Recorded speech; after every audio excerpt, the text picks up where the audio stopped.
देवरे अभियांत्रिकीत आज इम्पसचा भव्य शुभारंभ. श्री शिवाजी विद्याप्रसारक संस्थेच्या बापूसाहेब शिवाजीराव देवरे अभियांत्रिकी महाविद्यालयात अभियांत्रिकी विद्यार्थ्यांच्या संशोधन वृत्तीस चालना देण्यासाठी व तांत्रिक कौशल्य सादरीकरणाच्या इम्पस 2025 या स्पर्धेचा शुभारंभ आज दिनांक 17 नोव्हेंबर 2025 रोजी सकाळी 10 वाजता महाविद्यालयातील सभागृहात करण्यात आला. इम्पस स्पर्धेचे हे सलग 13वे वर्ष असून सार्वजनिक बांधकाम विभागाचे सेवानिवृत्त अधीक्षक अभियंता माननीय किशोर पाटील यांच्या प्रमुख पाहुण्यांच्या उपस्थितीत सदर कार्यक्रम पार पडला. तर अध्यक्षस्थानी दादासाहेब सुभाष देवरे, उद्योजक माननीय विलास देवरे, प्राचार्य डॉक्टर हितेंद्र पाटील व मेकॅनिकल विभाग प्राध्यापक डॉक्टर संजीव सूर्यवंशी यांच्या आदी मान्यवर प्रमुख अतिथींच्या उपस्थितीत सदर उद्घाटन करण्यात आले. या स्पर्धेचं American society of materials chapter अंतर्गत नाविन्यपूर्ण प्रकल्प संकल्पना सादरीकरण अर्थ 2025 या स्पर्धेचं उद्घाटन मान्यवरांच्या हस्ते करण्यात आले. तर एक दिवसाच्या इम्पस या स्पर्धेत विद्यार्थ्यांसाठी तांत्रिक कौशल्य सादरीकरणाच्या विविध प्रकारच्या 17 स्पर्धा आयोजित करण्यात आल्या होत्या. तर मोठ्या संख्येने विद्यार्थ्यांनी या ठिकाणी सहभाग नोंदविला. यात सहभागी झालेल्या विद्यार्थ्यांना रोख पारितोषिके, स्मृतिचिन्हे व सहभाग प्रमाणपत्र देण्यात आले. तर गत 13 वर्षापासून महाविद्यालयात इम्पल्स या राष्ट्रीय स्तरावरील स्पर्धेचे आयोजन या ठिकाणी करण्यात आले होते. तर दरवर्षी विद्यार्थी मोठ्या संख्येने या स्पर्धेत सहभागी होत असतात.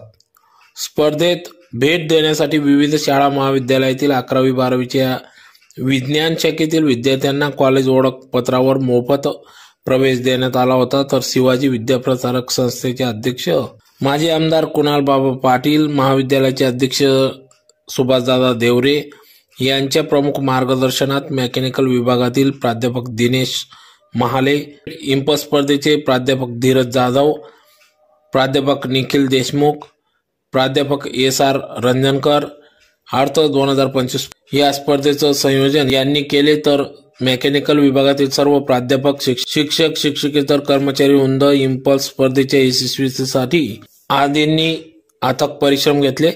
तर विभाग प्रमुख प्राध्यापक डॉक्टर इंद्रवान बोरसे, प्राध्यापक डॉक्टर PS पाटील, प्राध्यापक डॉक्टर विनोद शिंदे, प्राध्यापक डॉक्टर अभिजित मोरे, प्राध्यापक डॉक्टर जितेंद्र व्यास, प्राध्यापक डॉक्टर योगेश पाटील यांचे विद्यार्थ्यांना अनमोल असे मार्गदर्शन लाभले. तर मोठ्या संख्येने विद्यार्थी वर्ग या ठिकाणी उद्घाटन प्रसंगी उपस्थित होते. Today's function is now initiated in 2012 when I was deputed from COEP Pune to Dhule, and there in COEP campus there was an event, Mind Spark, and I thought we have to start such an event which gives the opportunity for students to present their ideas, their innovation, their interpersonal skill, their manager skill, and that's why this event started. And it is well back-end promotion from our Hitendra Patil sir. Event basically in 2012 it was only a district level event. Then after its boundary increases up to the state, and now it's a national level. In the 14 years of the journey of the Impulse, day by day it is increasing. Basically it was started from mechanical engineering department, now it's a institute level event, and students participating very enthusiastically, working together for the success. It's a good activity.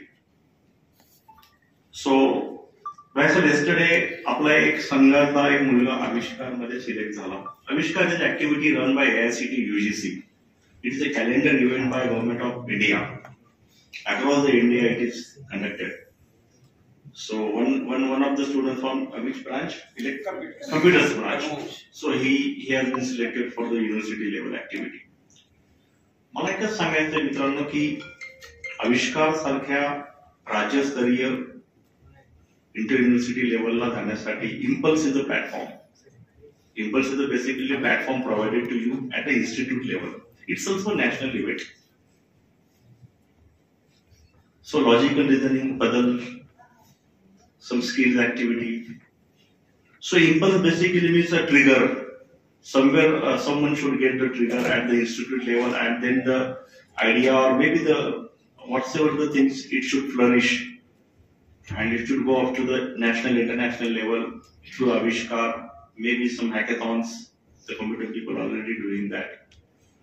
So I don't know from which classes you people are, but try to participate in such an activity. पता नहीं कब किसको किस बात का trigger आ जाए और कौन यहाँ से कहीं और चला जाए. मी जर रिटायर्ड सुपरिटेंडेंट इंजिनियर, जे आज महाराष्ट्रातलं सगळ्यात मोठं पद बसून आमचे पासवर्ड विद्यार्थी आहेत सर, 88 चे पासवर्ड आहेत आपल्याकडचे.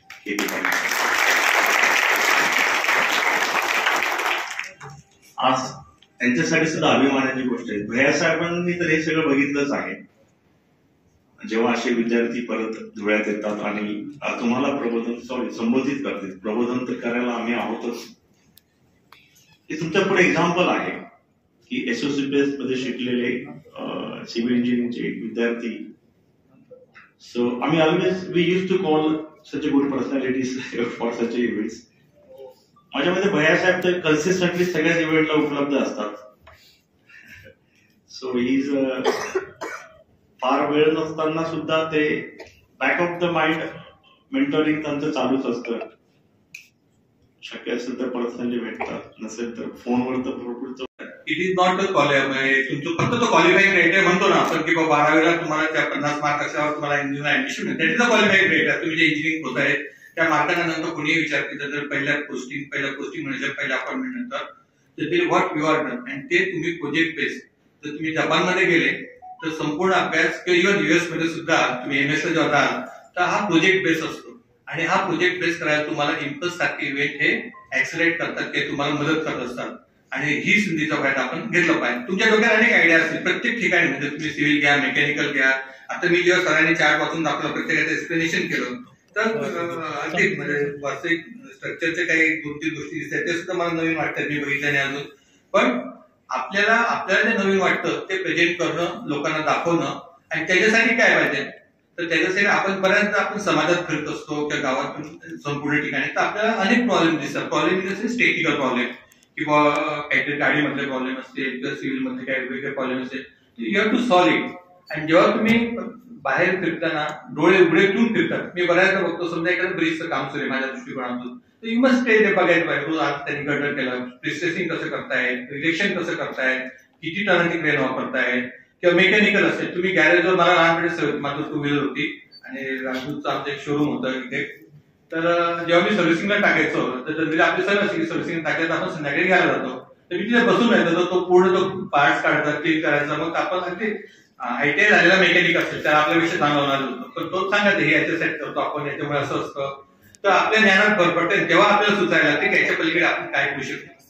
थेरॉटिकल याच्यामध्ये तुम्ही एका ठराविक स्टेज पण देता, पण जेव्हा तुम्ही प्रोजेक्ट करता किंवा प्रॅक्टिकल वर्क करता तर त्याच्यामध्ये तुम्ही त्याच्या पलीकडे जाता, आणि त्याच्या पलीकडे गेल्यानंतर आपली प्रोग्रेस होते.